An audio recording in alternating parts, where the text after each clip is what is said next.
अस्सलाम वालेकुम। Channel philosophy of education में खुश आमदीद।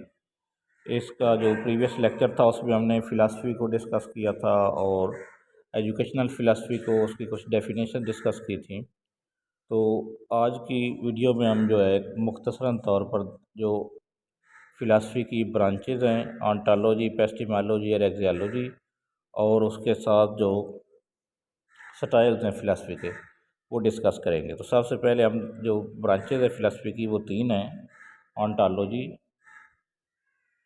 एपिस्टेमोलॉजी और एक्सियोलॉजी। ऑन्टोलॉजी क्या होता है? व्हाट इज़ रियल, ठीक है, नॉलेज ऑफ रियलिटी, हकीकत का जो इल्म होता है उसको ऑन्टोलॉजी कहते हैं कि रियलिटी क्या है। रियलिटी को समझने के को हम रियलिटी मतलब किसी भी चीज़ की हकीकत को समझना, कि फॉर एग्ज़ाम्पल कि ये दुनिया कैसे वजूद में आई, या इंसान को क्यों पैदा किया गया, उसका मकसद क्या था इंसान की क्रिएशन का, आसमान कैसे वजूद में आया, मुख्तलिफ जो चीज़ें हैं उसकी जो रियलिटी है वो फाइंड आउट करना, इसको हम कहते हैं ऑन्टोलॉजी, और ये कहलाता है नॉलेज ऑफ रियलिटी।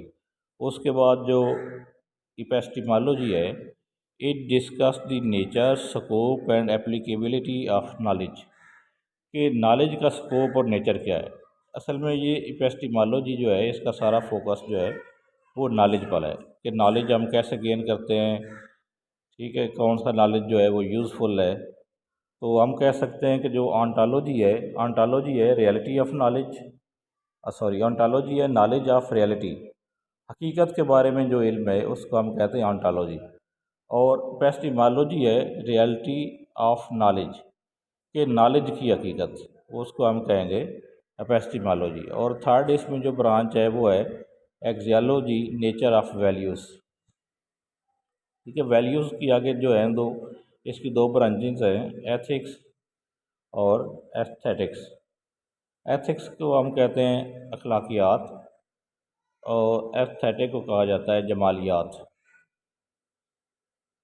ठीक है। अखलाकियात क्या होता है कि कौन सी जो है हैबिट्स वो अच्छी हैं, कौन सी हैबिट्स बुरी हैं, अच्छाई और बुराई, गुड और बैड का तस्वर जो है, जैसे सच बोलना चाहिए, झूठ से बचना चाहिए, जो अखलाकी ज़ाब्ते होते हैं उनको एथिक कहा जाता है। और एस्थेटिक्स जो है ये खूबसूरती का तस्वर है, कि कौन सी चीज़ें जो हैं हमें खूबसूरत लगती हैं, कौन सी चीज़ें खूबसूरत नहीं लगती, जो मैचिंग क्या चीज़ होती है, कलर कम्बिनेशन क्या होता है, सिमेट्री क्या चीज़ होती है। तो इन चीज़ों को जो डिस्कस करती है ब्रांच फिलासफी को, उसको हम कहते हैं एस्थेटिक्स। उसके बाद जो फिलासफी है इसके तीन मेन स्टाइल्स हैं फिलासफी के: स्पेकुलेटिव फिलासफी, उसके बाद है प्रेस्क्रिप्टिव फिलासफी, और फिर है एनालिटिकल फिलासफी। ये तीन इसके जो मेन स्टाइल हैं फिलासफी के। तो सबसे पहला है स्पेकुलेटिव फिलासफी। स्पेकुलेटिव फिलासफी का वर्ड जो है वो स्पेकुलेट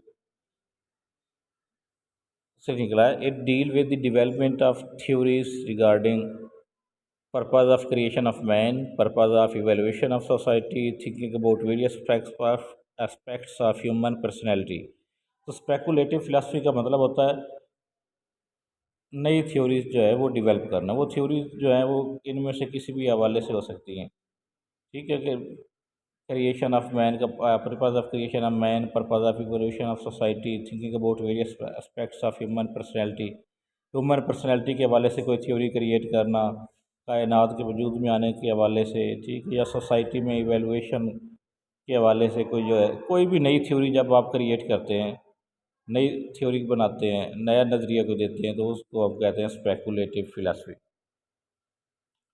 उसके बाद है prescriptive philosophy. It evaluates various social values, ठीक है, सोशल वैल्यूज़ को इवेलुएट करना, ये प्रेस्क्रिप्टिव फिलासफी का काम है। सोशल वैल्यूज़ की इवेलुएट कैसे किया जाता है, कि कौन सी वैल्यूज़ जो हैं वो यूज़फुल है, कौन सी वैल्यू यूज़फुल नहीं है, कैसी कौन सी अक़दार हैं जो नेक्स्ट जनरेशन तक मुंतकिल होनी चाहिए, कौन सी इक़दार जो हैं उनको नेक्स्ट जनरेशन तक मुंतकिल नहीं होना चाहिए। तो ये सारा प्रेस्क्रिप्टिव फिलासफी आएगा। It determine what is good और बैड, व्हाट इज़ ब्यूटी, ठीक है, व्हाट एटीट्यूड इज़ बेटर। तो ये सारी चीज़ें जो है ये प्रेस्क्रिप्टिव फिलासफी में आ जाती हैं। उसके बाद है इसमें analytical philosophy. Explain the whole with the help of parts, ठीक है। एनालिसिस का मतलब होता है तजिया करना। एनालिटिकल का वर्ड जो है ये निकला एनालिसिस। एनालिसिस होता है तजिया करना। तजिया क्या होता है कि किसी भी जो एक, जैसे ये टीवी शाम को आप चलाते हैं तो वहाँ पे तजियाकार बैठे होते हैं, वो क्या करते हैं कि उनके पास कोई खबर होती है, उस खबर को हर पहलू से देखते हैं। तो असल में एनालिसिस का मतलब होता है कि जब आपके सामने एक पूरी चीज़ होती है तो आप उसको पार्ट्स में डिवाइड करके उसकी स्टडी करते हैं। मिसाल के तौर पे आपने कंप्यूटर को समझना है तो आप देखते हैं कि इसमें माउस क्या काम करता है, कीबोर्ड क्या काम करता है, मॉनिटर क्या काम करता है। जब हम किसी होल को, एक पूरी चीज़ को उसके पार्ट्स की मदद से समझने की कोशिश करते हैं तो उसको हम कहते हैं एनालिटिकल, एनालिसिस करना। It explain the whole with the help of parts. Plato is the creator of this philosophy. तो ये तीन जो है इसके स्टाइल थे। उसके बाद नेक्स्ट जो इसका लेक्चर हम अपलोड करेंगे वो होगा आइडियलिज़म के ऊपर। तो अगर आपने चैनल सब्सक्राइब नहीं किया तो चैनल सब्सक्राइब कर लें ताकि आप हमारी आने वाली वीडियो से भी बाखबर रह सकें। अल्लाह हाफ़िज़।